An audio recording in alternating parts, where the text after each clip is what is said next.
Gindo's Games! Hello ladies and gentlemen, Gendo Okeshi here with another League of Legends champion guide. Today we're discussing a fabulous gentleman. He's a tanky healer with an eye for fashion. This is of course Taric, the Gym Knight. He's truly outrageous.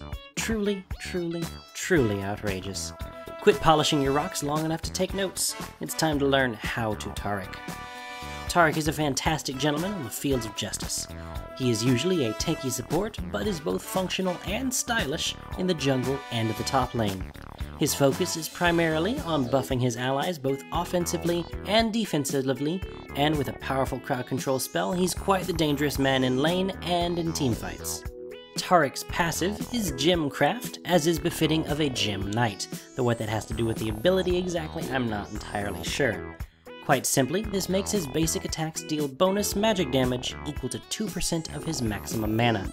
His damage is doubled versus champions. Gemcraft makes any harassment he can get in quite strong and helps him clear the jungle faster. It also helps him scale quite well into the late game, as we will see later. The Gym Knight's Q is Imbue. He is both a defender and a healer, so of course he has a healing skill. Imbue will heal a target allied champion or minion for a nice chunk and heal himself for the same amount. If he uses it on himself, he is healed for 40% more than he would otherwise. This means it is generally more efficient per cast to heal an ally and yourself, but will do nicely to heal yourself back in a pinch. Imbue has a fairly long cooldown, but it can be reduced. Hitting an enemy champion with a basic attack will reduce it by 3 seconds. Hitting a non-champion will reduce it by 1 second. Imbue is quite useful throughout the game and should generally be taken around level 3 and maxed out second. If, however, your opponents are dealing a lot of magic damage to you, you might max it out first. Why magic damage? Well, that's because Taric's W, Shatter, grants you armor, dealing with the other side. It has 2 passives and an active. First, it grants Taric a flat amount of bonus armor. Second, it creates an aura that grants an armor bonus to all nearby allies, equal to 12% of his total armor. And yes, that includes the first passive. When activated, he deals magic damage to all enemies around him, scaling with both ability power and armor, as well as reducing their armor by the amount of his flat armor bonus. While on cooldown, Taric loses this flat bonus, but his aura stays. As you can imagine, Shatter is extremely powerful throughout the game and is useful regardless of his position on the team. Generally, take your first point in this at level 2 and max it out first. Taric's E is Dazzle. With gems as shiny as his, stunning good looks isn't just a metaphor. He fires a bolt of energy at an enemy, stunning them for 1.5 seconds and dealing magic damage to them. The farther away they are, the less damage he deals. That's okay. The stun is what's important. Dazzle makes Taric an excellent initiator for your team and allows him to pretty much dominate most lane matchups. The damage gained from leveling up isn't generally worth it and is only really noticed if used up close and personal. As a support, take a point in it at level 1. In top lane or the jungle, probably at level 4. In any case, you'll want to max it out last. Finally, Taric's ultimate is Radiance. He slams the ground to deal magic damage to enemies around him and create yet another aura. For the next 10 seconds, he gains bonus attack damage and ability power while granting half that bonus to his nearby allies. Radiance is a powerful spell in team fights on a fairly short minute-long cooldown. Not only that, it gives minions and pets bonus attack damage too, albeit a significantly smaller amount. This makes it great for pushing lanes as well. Like most ultimates, for obvious reasons, you should take a point in it every chance you can. I play Taric as a support, so my runes and masteries generally reflect this. Runes are armor marks and seals, magic resistance per level glyphs, and gold per 10 quintessences. Often, if I don't feel the need for armor, I use gold per 10 seals as well. For jungling or top lane, I might recommend exchanging the reds and quints for attack speed and or movement speed. For masteries, I run 1, 13, 16 as a melee support, with the 1 in offense for the mastery so that can move if you don't need it, 13 in defense to make him less squishy when he has to run into fights, and several support points for more gold and utility. In other positions, you might consider 9, 21, 0 for true tankiness and some more attack speed. Summoner spells are quite varied. As with most champions, I recommend Flash to start, to help bridge the gap for an initiation or a quick retreat if necessary. Exhaust is an excellent option to hold your enemies down while you wait for Dazzle to come back off cooldown.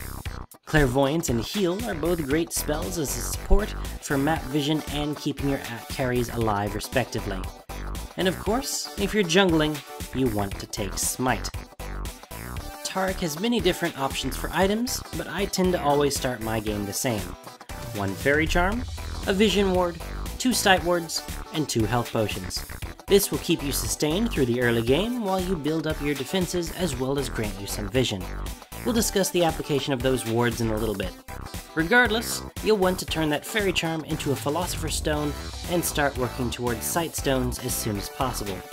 In fact, if you can just buy a Sight or Ruby Sight Stone the first time you go back, go ahead and do that instead of the Philo Stone. They serve essentially the same purpose, and the Sight Stone grants more immediate benefits. The Gem Knight has many different options for boots as well. Boots of Mobility are great for allowing you to get where you need to be faster, especially for ganking with dazzling stun of his. Ninja Tabi make him tankier and work well with Shatter.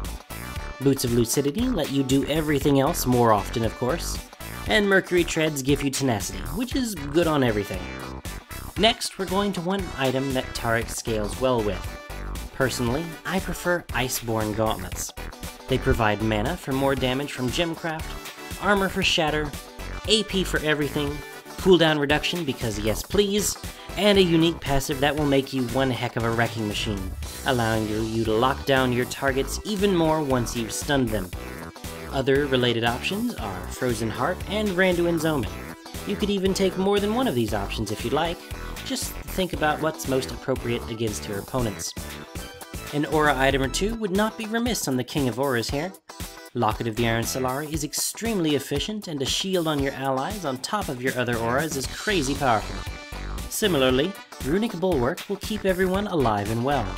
If someone on your team has that already though, but you really want an Emblem of Valor item, go for Banner of Command. Taric is great at pushing lanes already, and this makes it even crazier. At some point, you'll want to upgrade your Philosopher's Stone. Consider Shirelia's Reverie if your team needs a quick boost moving about.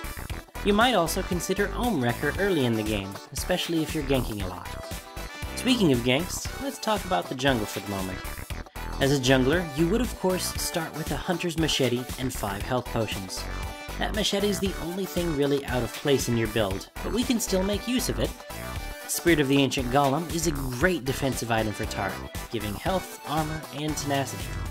Regal's Lantern, on the other hand, is a nice offensive option for free wards. Taric's jungle curing can be a little slow, so this would help it out considerably. Lastly are a few other items you might consider but aren't really needed usually. Mikhail's Crucible grants you all the mana you'll ever need and gives a supporting Taric another heal and a cleanse for an ally. Spirit Visage is great if you need a bunch of health and magic resistance, and its passive stacks on yourself with Imbue. Zhonya's Hourglass, or more specifically the item that builds into it, Seeker's Arm Guard, is extremely efficient if you want a slightly more AP focused build while still building a ton of armor. Finally, Manamune is a lot of fun with Taric's Gemcraft. With Manamune on, his mana essentially gives him extra damage twice. A few things for you to remember as Taric. First, it's not always right to use Shatter as soon as you can. You lose your armor bonus while it's on cooldown, so if you're getting focused, it will just make you easier to kill. Never forget its armor reducing aspect as well. If you can wade into the enemy team and cast Shatter, your AD allies can just wreck them all from behind. Additionally, if you're walking in to drop all your spells, try and cast Radiance before Shatter so that you have extra AP and thus more damage when you do. And though Radiance's cooldown is quite short, be careful of not using it too early. Some enemies may look to bait you into using it before simply walking away to wait out the duration of the buff. Despite all the aggressive power Taric has though, he doesn't do all that much damage on his own in most cases. Stay with your team whenever possible to make them all the more powerful. In a lane, remember you don't always have to cast Dazzle at every opportunity. The mere threat of you using it will often be enough to scare off your opponents. Getting them to go hide under their tower rather than farm is often just as good as or better than actually killing them. This is where that vision ward from earlier comes in. Often this threat of dazzling them involves hiding in the farthest bush to catch them unawares.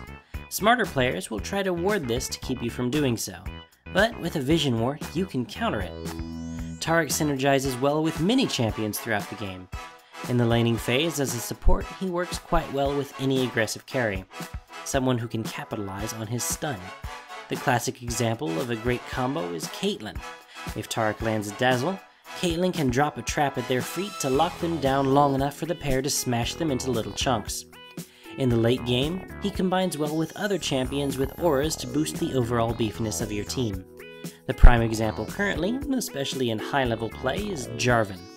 Their combined armor auras make your team extremely difficult to punch through, even with all the armor shredding available through items nowadays. Taric is a functional and stylish tanky bruiser, powerful throughout the game. Keep your allies beefy and strong, and stun for them when necessary, and you will lead them to victory. With that, thanks for watching. If you have enjoyed this guide, please let me know by hitting the like button. Speak up in the comments below if you have advice or questions or some shiny jewels to leave me. We're all here to learn, except for me, because I just want your diamonds. Subscribe for future content, including champion guides, gameplay guides, and other possibly not LOL content. Till next time, I've been Gin, and you've been watching me talk about a video game.